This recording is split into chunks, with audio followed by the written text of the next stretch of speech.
ये बहुत ज्यादा इंपॉर्टेंट है खबर, और ये मैंने आपको शुरुआत में भी कह दिया था, और ये बहुत ज्यादा इंपॉर्टेंट है। इसके बारे में मैं सारी बात आपको पहले ही बता देता हूं, फिर हम आगे बढ़ेंगे। क्यों इंपॉर्टेंट है मैं आपको बता दूं, क्योंकि हाल ही में सुप्रीम कोर्ट ने बहुत जबरदस्त तरीके से केंद्र को एक तरह से समझिए कि गाइडलाइन दे दिया या फिर आदेश दे दिया है कि 2 महीने के भीतर भीतर ये करके दिखाओ। क्या?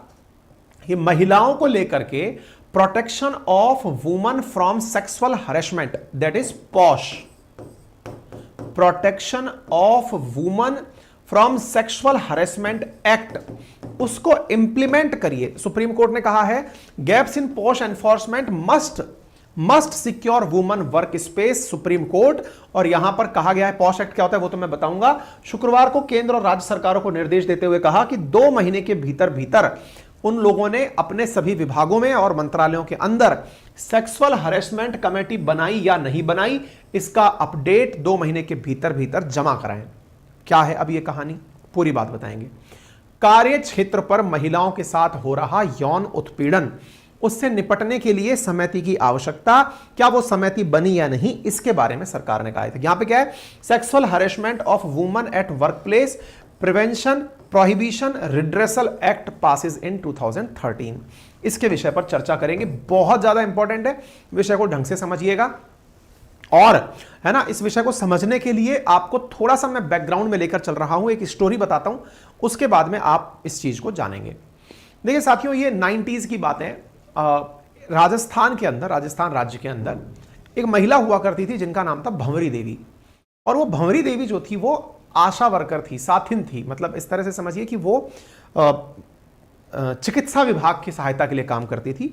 उनका उद्देश्य था, यानी सरकार के द्वारा दिए गए उद्देश्य के द्वारा काम करती थी। सरकारी कर्मचारी थी, नर्सिंग कर्मचारी समझ लीजिए, जिनका काम था कि वो राज्य में लोगों को अवेयरनेस दें, किस बात का, कि बाल विवाह नहीं होना चाहिए।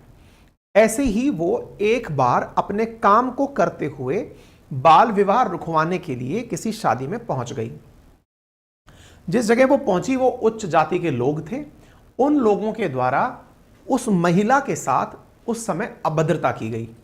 बाल विवाह रुकवाना कि तुमने इस शादी को क्यों रुकवा दिया, इस बात पर उन लोगों ने इसे अपने ईगो से जोड़ लिया और उस समाज के 5 लोगों के द्वारा उस महिला के साथ रेप किया गया। उसको डेथ थ्रेट्स दी गई।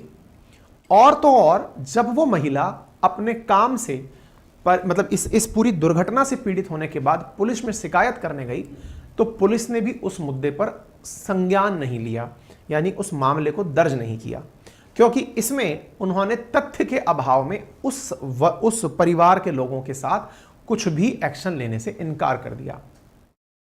ऐसी स्थिति में वो महिला जो भंवरी देवी थी, उसके साथ साथ बहुत सारे सामाजिक संगठन और सामाजिक कार्यकर्ता जुड़ गए और उन लोगों ने कहा कि यदि ये महिला अपना काम करने गई थी, इस महिला के काम करने भर से उसे इतना बुरी तरह से प्रताड़ित किया गया और तो और सरकार ने भी प्रताड़ना की, तो ऐसी स्थिति में महिलाएं काम कैसे करें।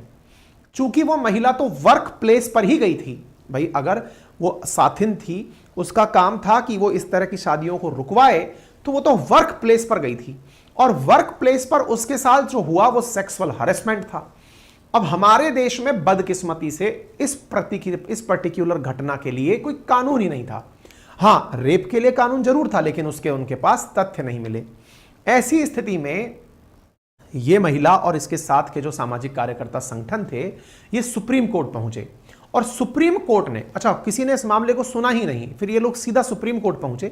सुप्रीम कोर्ट में इस मामले को हाईलाइट किया गया कि महिलाएं काम करने जाएं तो जाएं कैसे, समाज में इस तरह के नरभक्षी लोग बैठे हुए हैं।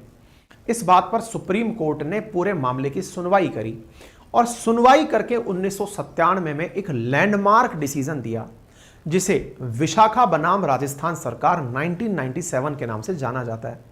साथियों, उस दिन एक डिसीजन लिया गया, सुप्रीम कोर्ट ने अपने द्वारा ही एक गाइडलाइन प्रस्तुत की जिसे कहा गया विशाखा गाइडलाइंस। अब कृपया करके ना इसको आप याद कर लीजिएगा। विशाखा गाइडलाइंस के तहत, विशाखा असल में भंवरी देवी का नाम चूंकि बाद में बदनाम ना हो इसलिए एक अलग ही नाम रखा गया, विशाखा गाइडलाइंस। तब ये नहीं हुआ करता था कि नाम नहीं बताना है, डिस्क्लोज नहीं करना है, कुछ उस तरह से था। तो विशाखा गाइडलाइंस जो बनकर आई, उनमें आज भी जिस चीज की चर्चा की जाती है वो क्या है कि वर्क प्लेस पर, अब देखिए, जो काम सरकारों को करना चाहिए था वो काम सरकारों के द्वारा ना करके सुप्रीम कोर्ट के द्वारा किया गया, और सुप्रीम कोर्ट ने अपने द्वारा कुछ गाइडलाइंस दी केंद्र और राज्य सरकार को, जिनकी पालना सुनिश्चित करवाने की कही गई। इसमें यह कहा गया कि केंद्र और राज्य में सरकारी कोई भी कर्मचारी किसी भी सेक्टर में काम करने जाए, उसमें महिलाओं के साथ किसी भी प्रकार की अभद्रता या फिर यौन दुर्व्यवहार ना हो। और इतना ही नहीं, किस चीज को दुर्व्यवहार माना गया, किस चीज को उत्पीड़न माना गया, कौन सी चीज गलत मानी गई, ये सब बातें उसमें मेंशन की गई। सोचो साथियों, सुप्रीम कोर्ट ने जो काम 1997 में कर दिया, उस काम को कानून बनने में 15 साल लग गए। 15 साल बाद सरकार के द्वारा उस विशाखा गाइडलाइंस को खुद के द्वारा यानी संसद के द्वारा कानूनी रूप दिया गया, और उस कानूनी रूप को पॉश एक्ट नाम दिया गया। जिस प्रकार से आप पॉक्सो एक्ट सुनते हैं बच्चों के लिए, ऐसे ही पॉश एक्ट है महिलाओं के लिए, और महिलाओं में भी वो महिलाएं जो वर्क प्लेस पर उत्पीड़न सहन करती हैं। इसलिए इस फॉर्म का नाम क्या बना? प्रिवेंशन। ये महिलाओं के लिए है, sexual harassment of women at work place. तो prevention of sexual harassment of women at work place ये कानून बना, और ये 2013 के अंदर आया। इसमें क्या क्या दिया गया? महिलाओं को उत्पीड़न से कैसे बचाया जाए, कैसे इस प्रक्रिया को रोका जाए, और अगर ऐसा कुछ होता है तो उसका रिड्रेसल कैसे हो, उससे निपटा कैसे जाए, इसको लेकर के पॉश गाइडलाइंस बनी। साथियों, उसमें यह निर्धारित किया गया वे सभी संस्थाएं जिसमें 10 से अधिक कर्मचारी काम करते हैं, वहां पर सेक्सुअल हरेसमेंट रिड्रेसल के लिए एक समिति का होना जरूरी है। यदि 10 से अधिक कर्मचारी काम करते हैं तो वो संस्थान, वो सरकारी संस्थान या निजी संस्थान, जैसा भी संगठन है, उसके पास अपना प्रॉपर एक ऐसी कमेटी होनी चाहिए जो इस मामले पर सुनवाई कर सके। इस कमेटी के निर्माण के लिए सुप्रीम कोर्ट ने हाल ही में सभी को फिर कसा है और कहा है कि बड़ा दुर्भाग्यपूर्ण है। साथियों, मैं दुर्भाग्यपूर्ण क्यों बोल रहा हूं, आपको जानकर आश्चर्य होगा कि हाल ही में नेशनल ह्यूमन राइट कमीशन ने एक चीज नोटिस करी, और वो क्या थी कि जो हाल ही में बच्चियों का मामला नहीं आया था, पहलवानों वाला मामला, कि पहलवानों के खिलाफ, मतलब बच्चियां जो हैं वो पहलवान हमारी जो हैं वो ब्रजभूषण के खिलाफ जो पहलवान सड़क पर बैठ गए थे जंतर मंतर पर, तो इस मुद्दे पर एनएचआरसी ने एक चीज सर्वे की और क्या पाया कि हमारे जितने भी स्पोर्ट्स मिनिस्ट्री के अंदर फेडरेशंस बने हुए हैं, चाहे फुटबॉल फेडरेशन हो या अन्य कोई फेडरेशन हो, उनमें अधिकांश फेडरेशंस में महिलाएं खेलने तो आ रही हैं, लेकिन उनके लिए सेक्सुअल हरेसमेंट रिड्रेसल समिति का काम ही नहीं है, वहां पर स्थापित ही नहीं हो रही हैं।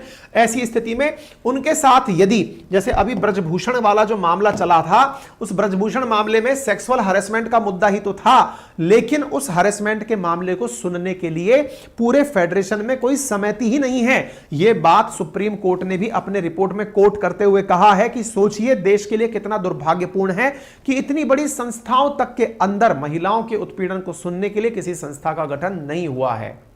ठीक है ना? सुप्रीम कोर्ट ने इस पर पूरी तरह से तीव्र प्रतिक्रिया देते हुए अगले 2 महीने का समय दिया है और कहा है कि हमें 2 महीने के भीतर भीतर यह रिपोर्ट चाहिए कि क्या स्थिति चल रही है। अब आप थोड़ा सा इस पॉश एक्ट के बारे में जान लीजिए। मसला जान लिया आपने, और मैं आप लोगों को कृपया करके एक चीज यहां याद दिला दूं जो आपको जरूर पता होनी चाहिए, और वो ये है कि जो साथियों ये जो पॉश एक्ट है ना 2013, इसकी विशेषता बता देता हूं मैं आप लोगों को। इसकी विशेषता ये है कि ये मैं आरएएस मेंस का जो आपको पेपर बोलता हूं ना, राजस्थान प्रशासनिक सेवाएं जो हैं, उसमें मेंस के एग्जाम के अंदर एज इट इज पूछा गया है विशाखा गाइडलाइंस, 10 नंबर का क्वेश्चन। ये मुद्दे हैं, सामाजिक मुद्दे, महिला उत्पीड़न से मुद्दे, ये मेंस के सिलेबस में रिटर्न है, और इनसे क्वेश्चन सीधे सीधे पूछे गए। यूपीएससी के अंदर सीधे सीधे क्वेश्चन इस विशाखा गाइडलाइन से पूछे गए और पूछे जाते रहेंगे, क्योंकि सरकारी प्रयास होते हैं कि लोगों में अवेयरनेस तभी बढ़ेगी जब लोग परीक्षाओं के माध्यम से इसे जानेंगे। तो देखिए इसमें क्या क्या था। Sexual harassment of women at work place, यानी कि महिलाएं जहां काम करने जाती हैं, अगर उनके साथ ऐसा कुछ होता है तो उसको रोकने के लिए एक एक्ट 2013 में पारित किया गया।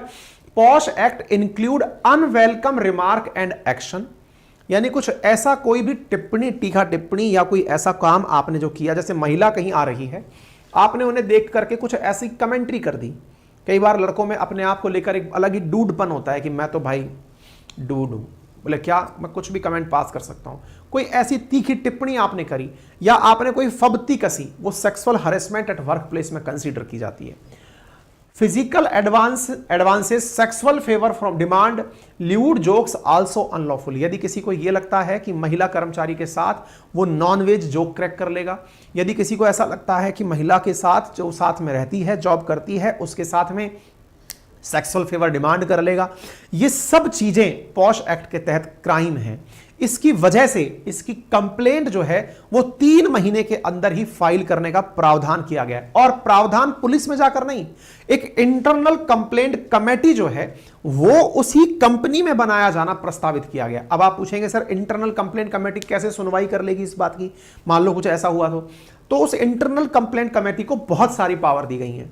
इंटरनल कंप्लेंट कमेटी के अंदर पावरों में यह शामिल है कि अगर किसी महिला ने इस प्रकार का आरोप लगाया है तो जिस पर आरोप लगा है उसको बुलाकर पूछताछ की जा सकती है। सारे सिविल कोर्ट की तरह सारे डेटा इकट्ठे किए जा सकते हैं। ये सारे काम इंटरनल जो कमेटी है, कंप्लेंट कमेटी, वो सुन सकती है, इंक्वायरी कर सकती है और 90 दिन के अंदर इंक्वायरी को खत्म करना होता है।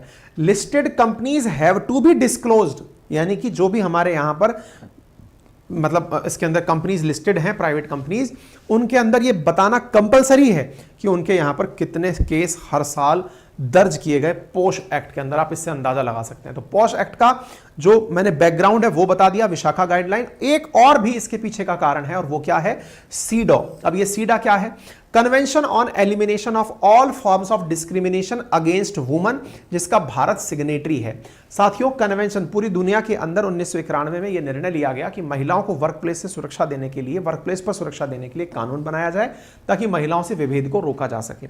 इसमें विशाखा गाइडलाइंस के अंदर workplace should have complaint committee और counsellor. Number 1, complaint procedure should be time bound, समय सीमा के अंदर होने चाहिए। Women are not to discriminate in any format workplace during the process. Article 15 का उल्लंघन है यदि किसी भी व्यक्ति को रेस, कास्ट, सेक्स, जेंडर इनके आधार पर अगर विभेदित किया जाता है तो आप यहां पर देख सकते हैं। इसके अलावा maintenance of confidentiality of victim, यदि कोई कंप्लेंट आती है तो उसकी स्थिति में आप वहां पर पूरी तरह से कॉन्फिडेंशियलिटी रखेंगे, यानी उसको डिस्क्लोज नहीं करेंगे। Committee must be headed by a woman, और कमेटी की जो हेड बनेगी वो भी एक महिला ही बनेगी। ये विशाखा गाइडलाइंस में दिए गए की प्रोविजंस हैं। पॉश एक्ट में इन्हीं को ध्यान में रखते हुए इंटरनल कंप्लेंट कमेटी का प्रावधान किया गया है, जिसमें हर नियोक्ता को यानी एम्प्लॉयर को required to constitute an ICC at each work place with 10 और more employees to receive and address complaint for sexual harassment. यदि वहां पर 10 से ज्यादा व्यक्ति काम करते हैं तो उन्हें एक पॉश कमेटी का निर्माण करना होगा और वो निर्माण से ये कंप्लेंट जो है दर्ज कराई जा सकेगी।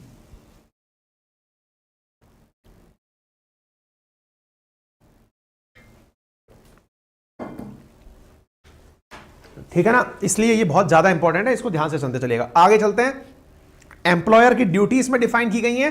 Employer must be undertake awareness programme, provide safe working environment and display information about the POSH act. मतलब इतना ही नहीं, वर्क प्लेस पर जो एम्प्लॉयर है उसे बकायदा इसका अवेयरनेस भी देना होगा अपने यहां पर प्रॉपर तरीके से कि हमारे यहां पर अगर महिला कर्मचारी काम करती हैं उनके अवेयरनेस के लिए ये चीजें हैं, लोगों में जागरूकता देनी होगी और पॉश एक्टिविटी करनी होगी। प्रॉपर कंप्लेंट मैकेनिज्म बनाना होगा और अगर ऐसा नहीं करते हो तो फिर उस पर पेनल्टी का भी प्रावधान रखा गया है।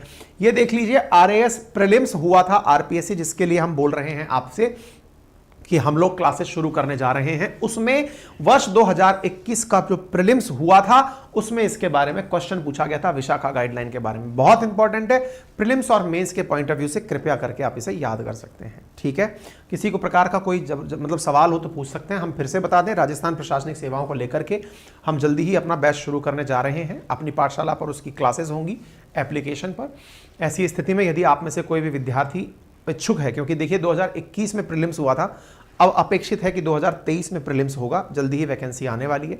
यदि आप में से क्योंकि कोई भी विद्यार्थी किसी भी राज्य का हो वो इस परीक्षा को दे सकता है, और इस परीक्षा के अंदर चूंकि हमारा जो प्रोसीजर है, क्योंकि मैंने खुद ने जितने कम समय के अंदर इस एग्जाम को क्वालिफाई किया, I am very much sure कि मैं आपको गाइड करके उसे बहुत कम समय के अंदर पूरी तरह से आपको एग्जाम की तैयारी करा सकता हूं। इसलिए यदि आप में से कोई भी साथी ऐसा है जिसका मन है इस तरह की तैयारी में इन्वॉल्व होने का, तो जो हम आपके साथ गूगल लिंक साझा कर रहे हैं, आपको लगा दिया गया, पिन कर दिया गया कमेंट बॉक्स में, आप वहां पर अपनी डिटेल भर सकते हैं ताकि भविष्य में जैसे ही बैच शुरू हो हम आपको इन्फॉर्म कर सकें। ठीक है, बाकी अपनी पाठशाला एप्लीकेशन तब तक आप इसलिए भी डाउनलोड कर लीजिए क्योंकि यहाँ पर फ्री ऑफ कॉस्ट टेस्ट के लिए उपलब्ध